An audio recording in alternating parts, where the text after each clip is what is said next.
Preparing students for the profession is a hugely important part of what we do here, and we do that in many different ways, but I think one of the richest ways that we do that is we have a whole range of different professional experience schemes. I'm doing a scheme with the Opera North, so to start with I had to do an audition in front of 11 members of the panel, which was slightly intimidating to start with, but it was a really nice experience overall, and it meant you get loads of useful feedback from every member. After this we went through to a workshop phase, which meant the full brass section playing alongside us with a repertoire, so you got a feel for the whole orchestral part, not just what you were playing.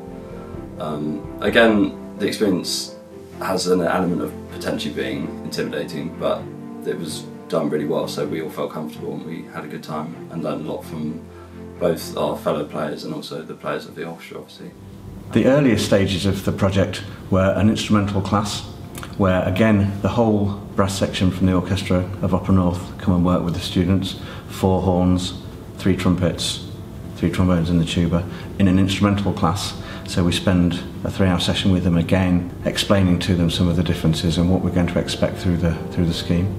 They then have to do an audition, they have to do a solo piece and a set of operatically based excerpts, which is sometimes slightly different to what they're used to doing. And also, again, it is the whole brass section of Opera North that are there on the panel.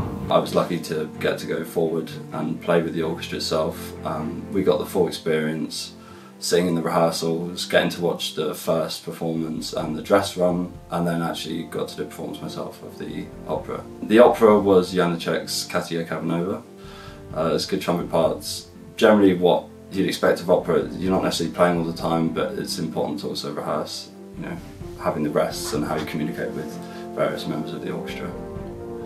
I'm one of the founder members of the company, been with it for 40 years now, and I was straight into the job out of college, well, a year out of college, and there was certainly nothing like this scheme to sort of give me the experience coming into the job. So I was, you know, it was panic stations often to learn the repertoire and sort of do all that preparation. So to have had something like this that prepared me would have been a fantastic resource. It's just one of those things, when you see people doing and hear them doing it in action, sat next to them, you just go to that same level. Yeah, I think for me the highlight had to be playing with the orchestra. Just the chance to get to play with a professional orchestra, and rather than being a student, actually being a part of it, playing your own part. You weren't playing next to someone else, you were just playing the part on your own. And there's a sort of rush to doing that, I guess, which is quite nice. I think the scheme will benefit students immensely, because I've never seen a scheme anywhere like this in the world, where students get to work with the entire brass section of a full professional orchestra. Everyone's there sort of helping each other out, playing together, and it's probably the best thing I've ever seen to prepare yourself for the profession.